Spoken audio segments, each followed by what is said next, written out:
Ya, sebenarnya sebagai orang yang mengerti tentang hukum, apa yang terjadi kemarin di Pengadilan Negeri Jakarta Utara itu adalah peristiwa yang sangat memalukan dunia hukum kita, ya, karena kegaduhan, kericuhan yang timbul itu sudah dalam batas-batas yang tidak lagi wajar, katakanlah seperti itu, dilakukan oleh pihak-pihak yang sedang berperkara di pengadilan dalam hal ini, yang bukan hanya tidak etis, tapi dalam banyak segi juga bisa masuk unsur pidana beberapa perbuatan dari pihak-pihak tersebut. Jadi kita mesti prihatin kalau dunia hukum kita yang sementara ini sedang banyak sorotan, lalu kemudian dinodai oleh peristiwa yang terjadi di Jakarta Utara tersebut. Saya kira itu pertama statement saya. Oke, Prof. Ini kan ada juga lawyer yang juga saat itu posisinya ada di situ sedang bersidang, dan dia mengucapkan kalimat-kalimat yang kurang etis terhadap hakim di situ, majelis hakim, koruptor lah, segala macam lah. Hal ini menurut meja gitu. Ini hal ini seperti apa, Prof? Secara personal dan secara hukumnya seperti apa? Koruptor, tahu nggak Anda? Ya, tidak bisa, tidak bisa, tidak bisa. Ya, secara umum perbuatan seperti itu masuk contempt of court, ya, penghinaan pengadilan, ya. Tetapi kalau sudah menunjuk personal, misalnya pejabat tertentu, hakim, dikualifikasi melakukan perbuatan tertentu yang masuk kategori negatif seperti korupsi sehingga masuk kategori koruptor, misalnya seperti itu sudah masuk dalam delik penghinaan terhadap pejabat yang sedang melaksanakan tugas. Jadi selain statement seperti itu tidak pantas, tidak etis disampaikan oleh seseorang yang sedang berperkara, katakanlah seperti itu, tetapi juga itu merupakan satu tindak pidana yang bukan delik aduan, sehingga bisa langsung ditindak oleh penegak hukum bahwa yang bersangkutan telah melakukan penghinaan terhadap pejabat yang sedang melaksanakan tugas dan melakukan penghinaan terhadap pengadilan secara institusional. Saya kira seperti itu, ya. Bisa langsung diproses, Prof? Ya, bisa langsung diproses dengan melakukan tanpa adanya aduan, karena ini bukan delik aduan. Ya, misalnya penghinaan terhadap pejabat yang sedang melaksanakan tugas itu diatur dalam pasal 316 KUHP. Ya, itu bukan delik aduan. Lalu menghina institusi pengadilan dengan misalnya melakukan tingkah laku yang tidak pantas, gebrak-gebrak, katakanlah meja hakim misalnya seperti itu, ya, di dalam proses persidangan, itu sebenarnya juga bisa kategorinya adalah menghina pejabat umum atau institusi umum di pasal 207 KUHP, dan semuanya itu bukan delik aduan. Jadi menurut saya cukup dasar untuk membawa persoalan ini ke ranah hukum tindak lanjutnya selain masalah etikanya. Kalau benar yang bersangkutan misalnya berprofesi sebagai advokat, katakanlah begitu, tentu setiap advokat terikat selain hukum juga ada kode etik. Dan karenanya dari segi kode etik ini juga bisa ditindaklanjuti gitu, ya. Dan menurut saya ini seharusnya tidak hanya pihak yang kemudian dirugikan akibat tindakan yang bersangkutan, tetapi sebenarnya semua advokat bisa merasa dirugikan atas tindakan itu. Karena advokat itu kan officium nobile, mereka yang bekerja dengan kehormatan, gitu, ya, profesi yang sangat terhormat.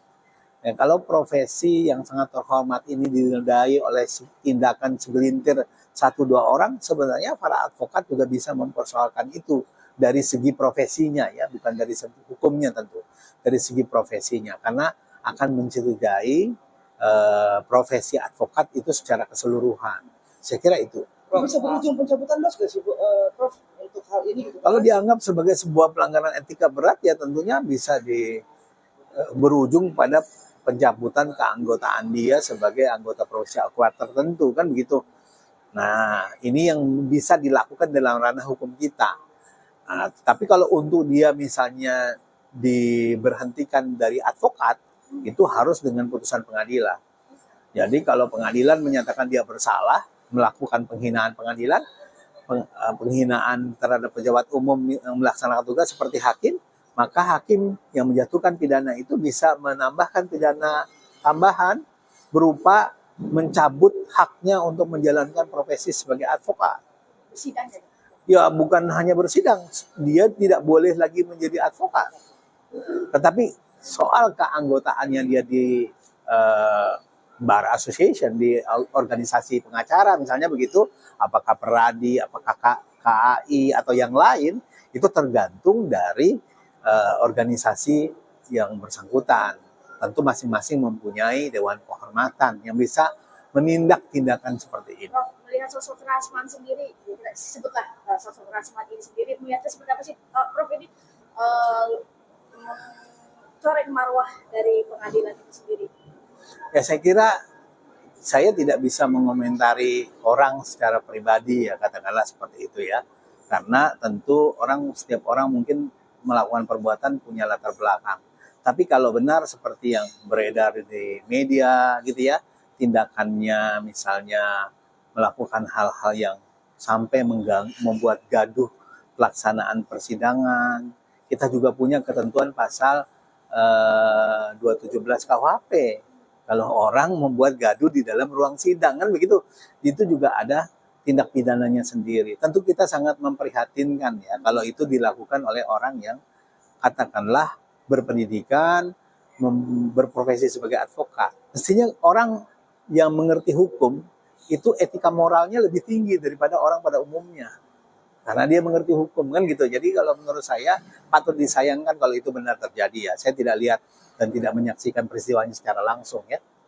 Prof, sebagai orang yang ahli hukum, pakar hukum, perlu nggak dok dibuat untuk semacam edukasi juga etik dan moral terhadap lawyer atau para ahli hukum untuk kedepannya supaya lebih terlihat dengan baik, tidak menabrak-nabrak. Kalau aturannya sebenarnya sudah cukup jelas ya, baik dari segi etik maupun dari segi hukum aturannya sudah cukup jelas gitu ya. Yang tinggal sekarang adalah implementasi dari aturan itu. Saya katakan tadi ada ruang hukum yang menjadi domain penegak hukum, ada ruang etik yang menjadi domain organisasi profesi advokat kan begitu. Masing-masing mestinya menjalankan tugas dan fungsinya masing-masing dalam menyikapi persoalan ini. Karena kalau dibiarkan atau dianggap ini biasa-biasa saja, maka kejadian-kejadian serupa bisa jadi berulang kan begitu. Yang kita tidak inginkan kan sampai berulang. Misalnya ya, kalau kemarin saya lihat di video, ketika majelis hakim menyatakan pemeriksaan saksi dilakukan secara tertutup, itu ketetapan majelis hakim yang harus dihormati. Ya, jadi menghormati pengadilan, menghormati hukum, bukan hanya menghormati putusan pengadilan, tapi juga menghormati setiap penetapan yang dikeluarkan oleh pengadilan ataupun majelis hakim. Nah, kalau majelis hakim menyatakan sidang harus tertutup karena ada materi yang mungkin dikhawatirkan melanggar kesusilaan, ya itu harus dihormati. Kalau keberatan, ya tinggal keberatan untuk dicatat. Atau menjadikan dalil pembelaan perkara itu. Atau menjadi dalil upaya hukum yang dapat dilakukan. Atau menjadi dasar tindakan pelaporan kepada pengawas Mahkamah Agung. Atau kepada KY.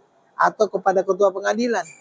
Jadi reaksi-reaksi yang dilakukan itu reaksi-reaksi sesuai koridor hukum. Jangan reaksi seperti orang yang tidak pernah sekolah hukum kan begitu. Nah, jadi ini yang patut disayangkan. Mestinya keberatan atas penetapan majelis hakim itu disikapi secara hukum, tidak disikapi secara emosional, tidak disikapi secara fisik, misalnya tidak disikapi secara sesuatu yang menimbulkan keinginan yang menyebabkan timbulnya kegaduhan yang nanti akan berujung kepada degradasi terhadap penghormatan terhadap pengadilan. Ini yang kita sayangkan. Berarti bisa dikatakan apapun yang menjadi keputusan majelis hakim saat itu adalah menjadi hak prerogatif. Itu kewenangannya majelis hakim, gitu loh. Dan adalah tindakan yang sangat merugikan kalau terdakwa melawan majelis hakim. Justru terdakwa itu mengambil simpati majelis hakim, kan begitu? Berarti itu kesalahan Rasman kemarin ya, malah melawan. Ya. Jadi kan Secara strategis sebenarnya tindakan seperti itu sama sekali tidak menguntungkan dia dalam kedudukannya sebagai seorang terdakwa. Dan mestinya sebagai orang yang mengerti hukum, reaksi-reaksi yang timbul adalah reaksi-reaksi hukum.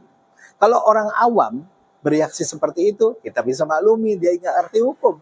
Tapi kalau seorang sarjana hukum, apalagi berproses sebagai advokat katanya begitu, harusnya reaksinya juga sesuai dengan koridor hukum. Tidak kemudian reaksi yang sifatnya frontal seperti itu, yang justru menimbulkan ketidakkondusifan pelaksanaan persidangan.